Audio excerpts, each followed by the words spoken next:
From ARUP Laboratories on the campus of the University of Utah, welcome to the LabMind podcast. I'm your host, Dr. Brian Jackson.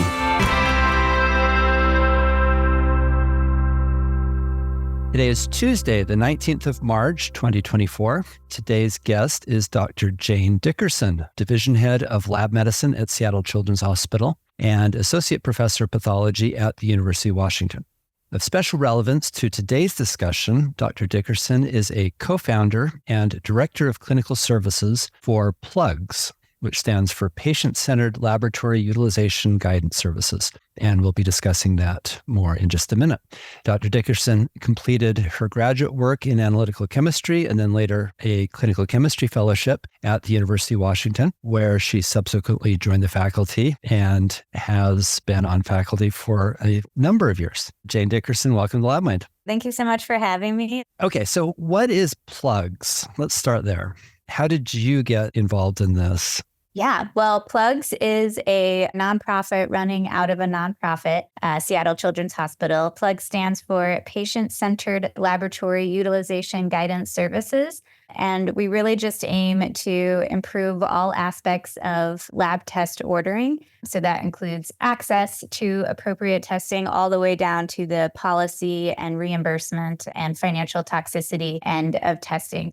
It's a national collaboration involving just about 90 different organizations that are part of PLUGS.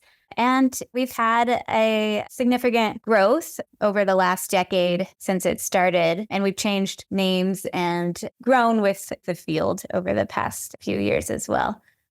So tell us a little bit more about the founding story, because I think this is quite an interesting part of the history. The creator of PLUGS is Dr. Mike Astan, who has been my boss for a number of years, my mentor, and is directly related into my story of how I got involved. But a decade ago, we noticed in our own laboratory just an immense growth in different types of testing specific to the pediatric lab space. So esoteric tests, genetic tests that were being innovated during that time and directly impacting how lab services were being performed and being sent out specifically for the pediatric group. And in the lab medicine community in pediatrics, there's a group called the Children's Hospital Association.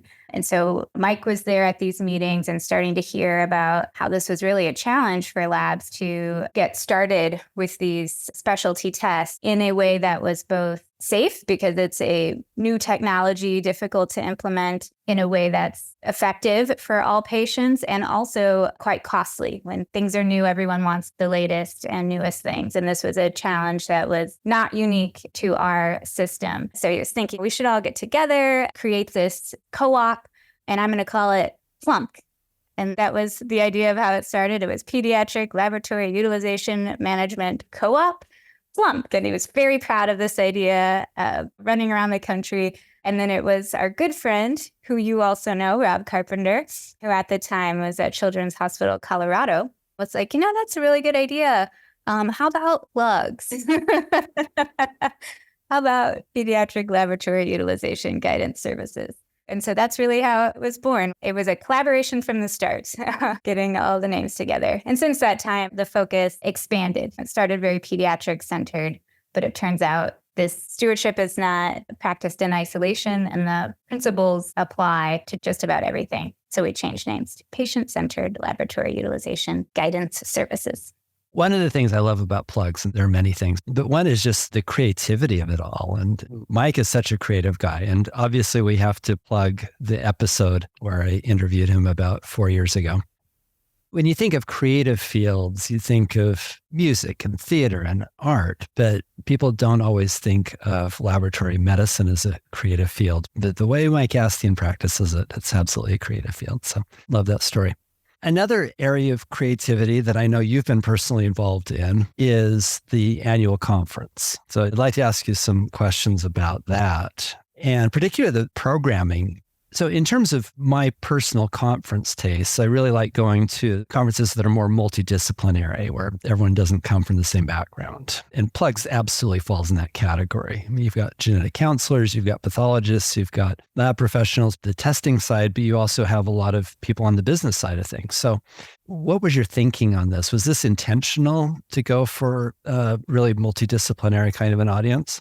Yeah, that's a great question. I've not really thought about it in terms of how different it might be from other conferences, but the goal of Plugs really is to bring together all aspects of healthcare that participate in laboratory testing. And so that includes laboratorians, that includes the providers who order the tests, that includes commercial laboratories that are performing the tests, the patients, of course, who are benefiting, hopefully, from the correct test and an interpretation and diagnostic value of the test, and in our health system, the payer system as well. And so in order to be successful at Stewardship, it does require a broad scope, and the conference requires all those parties together. And actually, it is kind of a party. We have a great time to bring everyone together, to have those conversations in person, ideally, so that we can learn from each other, keep focused on the end goal and not get siloed into our own problems. Because you talk about creativity, I think creativity is needed in Stewardship because all of it is connecting different pieces of the healthcare system that don't naturally come up in everybody's own different roles. So the conference is really hoping to enable those conversations. And also that means the programming has to reflect a little bit of everything to bring people together. Speaking of a little bit of everything, the last time I attended a couple of years ago, one of the keynotes was a cognitive psychologist, and not just any cognitive psychologist. You managed to get Dr. David Dunning from the Dunning-Kruger effect, and he gave an amazing talk, and it was fun to chat with after as well. And then also you had a doctor who does improv comedy training, do some onstage improv training, which I thought was completely unexpected at a medical conference. So how do you come up with speakers like this? Yeah, it does kind of feel hard to achieve year after year in putting together this type of programming. But the conference itself brings together a broad group. On our planning committees, we also are very intentional about having a diversity of roles and perspectives. So each year, it's not just me and Mike coming up with the same ideas. We have genetic counselors on the committee. We have people throughout the Plugs network, different specialties who each year they bring a little bit of their perspective and their experience to that programming. And then we also try to go big, because if you don't ask, then you won't ever know. So we ask really big names, try to get Atul Gawande, a few times. And of course we do hear no, but every year someone great says yes. And that was the case with Dr. Dunning. And this year, someone from the committee, I never would have come up with this idea, but they were like, oh, I watched this Netflix special on a drug testing scandal from a lab. And so we got the lawyer who was involved in those cases and the importance of lab quality and how that relates to not just patient care that we often think about, but the criminal justice system as well. So we like to make sure our keynotes are adjacent to our day-to-day lives so that we can be inspired and think about things that we wouldn't normally be exposed to. For listeners who have not yet had the opportunity to attend a Plugs meeting, when and where is the upcoming meeting? Well, great. Thank you for asking that. We would love to meet new people. Our next conference is June 13th and 14th in Seattle, Washington, 2024. We normally have it this time, the second week of June, but I do have to say for 2025, we're going to be trying out a new time and moving it to April, just to see if that aligns better with end of school, different types of conflicts that tend to arise in June. Although, if you're available this year, June is arguably one of the best times to come to Seattle. And same venue? Same venue, which is the Bell Harbor Conference Center, right on the waterfront, overlooking the Sound. So amazing location, amazing time of year, but most importantly, great group of people and great topics, great conversations. So if you haven't yet attended Plugs, see if you can put it on your list this year. Over the years that you have been helping run this program and collaborating with lots of different groups of people around the country, how have you seen this concept of laboratory stewardship evolve over the years? I think there has been some evolution, namely in the way we talk about stewardship. When I first started my career and was participating in the beginnings of Plugs, it was called utilization management. And that's part of our name. Plugs has the word utilization in it. And we quickly learned and borrowed from our colleagues in the antimicrobial stewardship space. Stewardship is a word that brings up less contention than utilization. Utilization kind of has the feeling of you're being watched, you're being measured, and you need to be managed. Whereas stewardship really defines what we aim to do, which is to collaborate and together be the best stewards of the resources that we're talking about, which in this case is laboratory testing.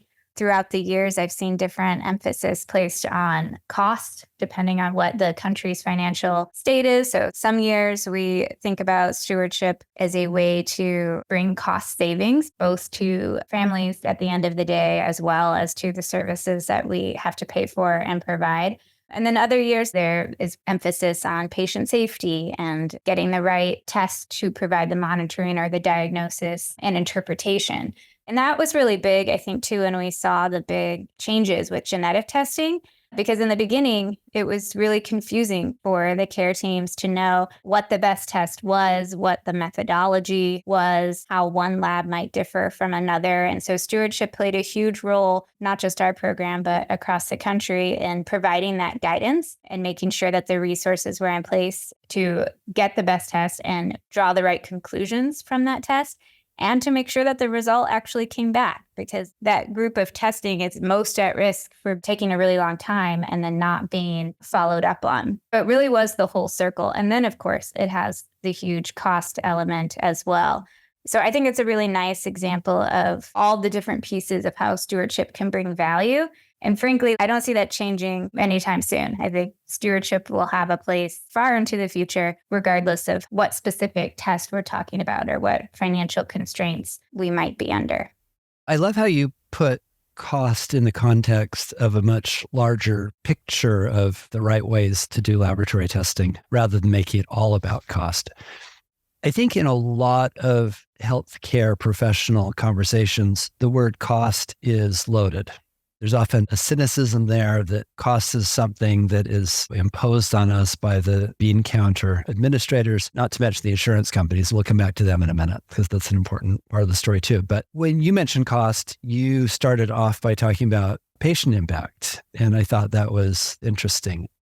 Is that always how you've thought about healthcare costs? Have there been some influences on you over the years? You know, that is one of the beginning stories of Plugs, was patient financial burden as these new technologies were being introduced into the healthcare space and our insurance system is delayed. So a new test will come out, it's validated, it's demonstrated its utility, and it takes several years for that to translate into what is covered as a benefit by our payers. So we were hearing from patients, and we still hear from patients when they receive a bill that they weren't expecting. Sometimes insurance covers and they still have an out-of-pocket cost associated. And then sometimes insurance doesn't cover. And depending on their situation or the institution situation, that might be all on the patient and their family to cover. That was one of the actually keynotes that we had not too long ago, was Dr. Libby Rosenfeld, who wrote the patient financial rights story that was covered in the New Yorker a few years ago. And that's part of the big movement towards transparency that we've been seeing in our healthcare system, as patients have a right to know what they're paying for, essentially, and ideally before they have to pay for it, although that's not always possible in the system that we have. So yes, I have thought a lot about patient financial responsibility from our stewardship angle, and it is a reality of the system that we're in. Another angle on the cost story is the role of insurance companies. Now, I see a lot of doctor complaints online these days related to insurance companies. Prior authorization comes to mind, but basically insurance companies being the bad guy. Now, Plugs, I believe, has from the very early years tried to engage very proactively with insurance companies.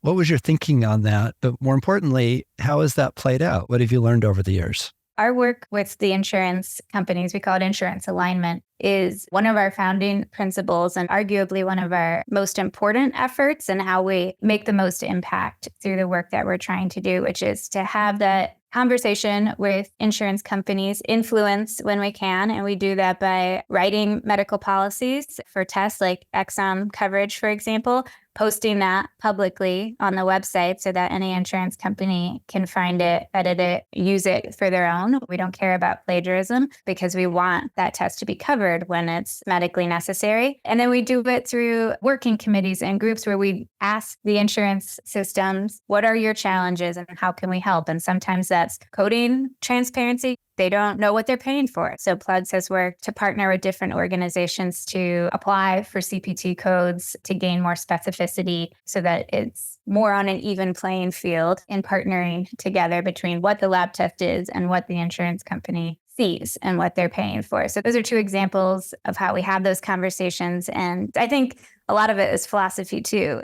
This is a system that we have. We're all coming to work to do a good job. That's what my boss has taught me over the years, despite my best efforts to prove him wrong. And if we have the conversations, then we can find the solutions. But we won't make any progress if we stay angry and stay in our silos. So over the years, as you've worked with a lot of different departments and organizations and also individuals through the Plugs program, are there any individual medical professionals who particularly stand out for you in terms of their leadership in their institutions and what they've been able to accomplish with regard to stewardship? Yeah, I think that's one of my favorite parts about being involved in Plugs and getting to meet really lovely people throughout the country. And I think stewardship lends itself well to attracting a certain type of person who, is kind of the cream of the crop, although they don't necessarily see themselves that way because it requires so much of the human side. So you have to be a good listener, a good collaborator. You have to be able to lose a few. You can't win all the battles. And so there's just really great people in the Plugs community who embody those values and just assuming the best, I think, in everyone. And that medicine is hard to practice.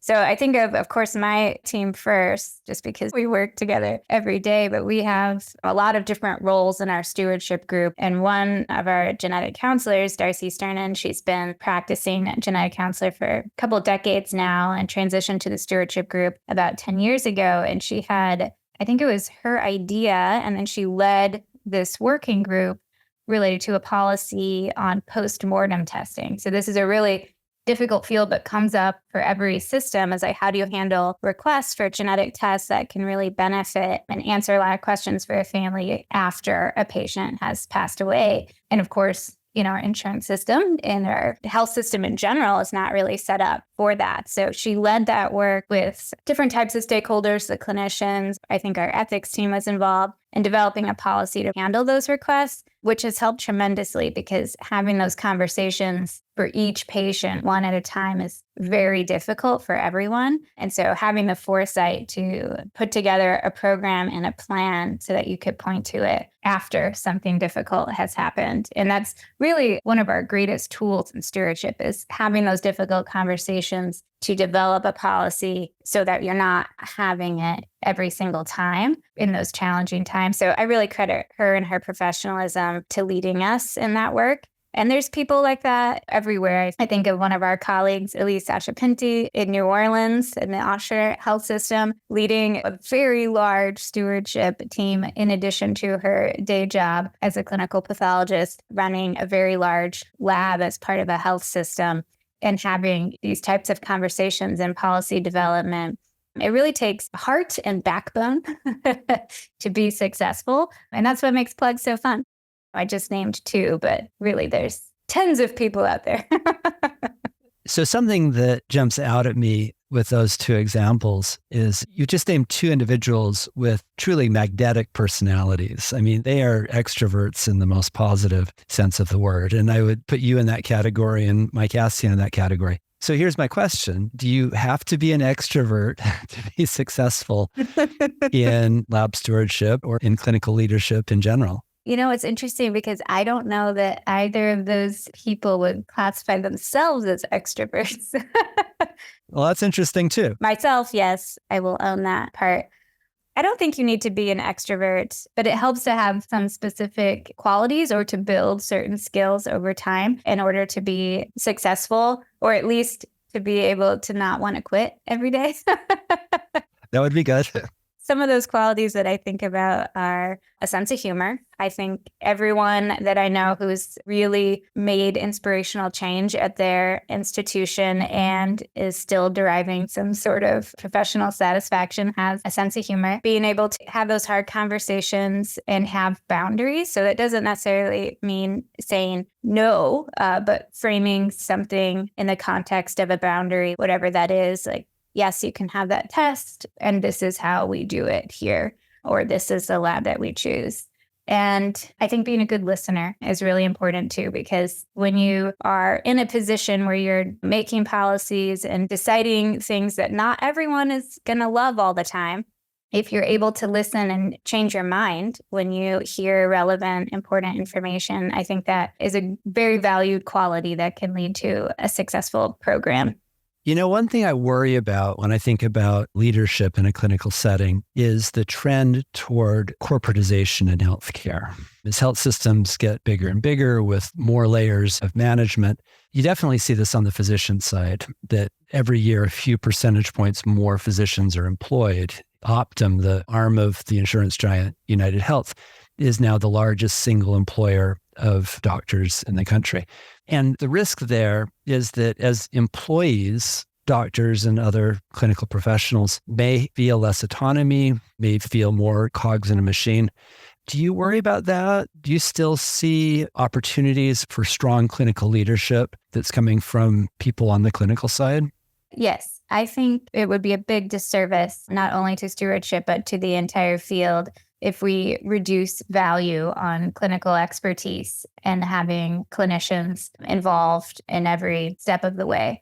But I would rephrase autonomy. I think about it more as culture, and some corporate culture can vary drastically depending on where you are. And you can do it right. You can be in a system where your providers might be employed by a corporate entity and still have autonomy and involve them in collaborative decisions and policies. I think there is a lot of benefit to standardization. I don't know if that's a bad word in medicine or not, but that's what we do a lot of in the laboratory. So it's maybe not a stretch for me to see that as a benefit on the clinician side as well, as long as you have the right people at the table making those standards and communicating those changes and listening if you're wrong. There is a strong argument that standardizing 80% of stuff that ought to be standardized lets you focus on the 20% of stuff that really does need to be more personalized. So I think there's a good story there with standardization if it's done sensitively and with the right goals in mind. And I think it has to, as our health system is changing both in the scope of care that we provide and the decrease in medical professionals that we're putting out. So standardization also lends itself to automation, which can be a patient safety if you do it right, making sure patients are getting the right thing because the system can detect that, as opposed to having that be one provider's responsibility. I asked you a few minutes ago for examples of individuals who really stand out to you as being strong leaders in this space. But as you're talking about the importance of culture and the importance of the whole organization, do any individual organizations stand out to you or come to mind when you think of particularly effective culturally and collaboratively in terms of being successful at laboratory stewardship? Yeah, that is actually a fun thing that we like to think about and award at our annual Plugs Summit. Every year we think about all of our Plugs members and what they've done to support not only their own institutions in evolving their lab stewardship program, but also being leaders in the field and maybe sharing their expertise or helping other institutions with similar problems. And we've had a lot of great, outstanding programs and institutions that we've awarded over the last decade. So the few that come to mind, Cleveland Clinic, they were our most recent awardee last year. We've had a number of leaders that have come out of that institution and built a very sustainable stewardship program, and one that is nationally known for their advances in the EMR space, so different stewardship tools you can automate within the electronic medical record, and sharing those tools with others. So I think that's a really great example. Stewardship people, they rarely get awards because they're always, behind the scenes. Yeah, they're behind the scenes, and maybe they're not everyone's best friend, even though you look at us, like, who wouldn't love us? But we have different type of interactions that we have to, and responsibilities. We have to say no. Yes, that's what I'm trying to say. Yes. We have to say no. So it's nice to be able to recognize those values and give awards to those teams who really have built a nice culture of stewardship in their institutions. I mentioned Elise Achapinti, and Oshner has been my previous awardee. And we've had lots of children's hospitals as well, thinking about their unique role in stewardship programs. So Children's Hospital Colorado, I think, was our first awardee. I should go back and look at the list for fun and just remind myself of all the friends that I have out there. So, final question. What parting advice would you have for a laboratory professional who's just been tasked with starting a laboratory stewardship program? Well, first of all, I'd like to begin by offering my heartfelt congratulations. I thought you were going to say condolences.